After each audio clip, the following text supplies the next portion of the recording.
The first of what will eventually be Mortal Kombat 11's many DLC characters, Shang Tsung, kicks off Combat Pack 1 on a cool looking but uneven note. Aesthetically, he's everything an MK fan could ever want out of the classic sorcerer. But on the gameplay side, out of the gate, he feels a little hamstrung by crushing blow-dependent damage and tournament variations that leave out some of his most exciting moves. That being said, his ability to morph into any opponent remains a wholly unique aspect of his character, and players who like to zone and have an extraordinarily vast knowledge of other fighters will find ways to make the soul-stealing sorcerer their own. Your soul is mine.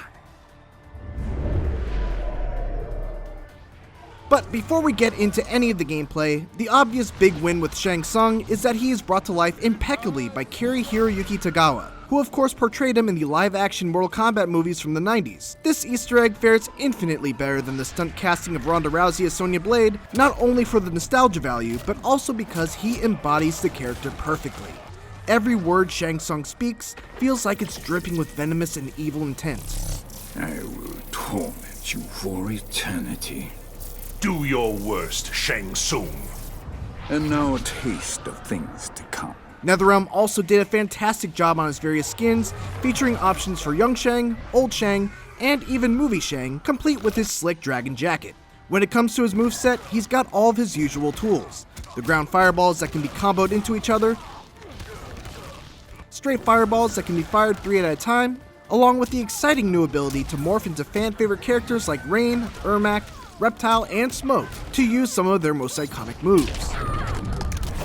But unfortunately, none of these moves make it into Shang Tsung's competitive variations, which is an even bigger disappointment considering the fact that one of those, Spellmaster, is just straight up weak.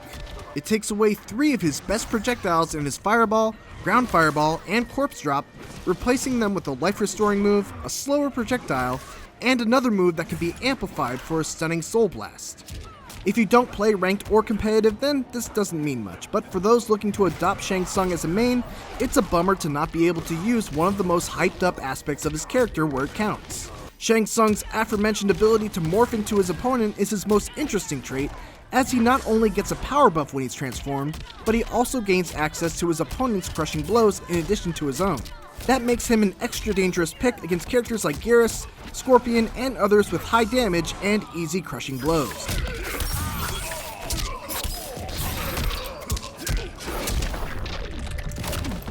He's primarily a zoner, which is not my own personal playstyle, and that may be one reason why I'm not super high on him, but if you've got the knowledge to be comfortable morphing into your opponent and can make use of his added damage and extra crushing blows, Shang Tsung can be appropriately scary to play against. For more Shang Tsung, check out my video showcasing some online play with him, along with the developer-made breakdown. And for everything else, keep it here on IGN.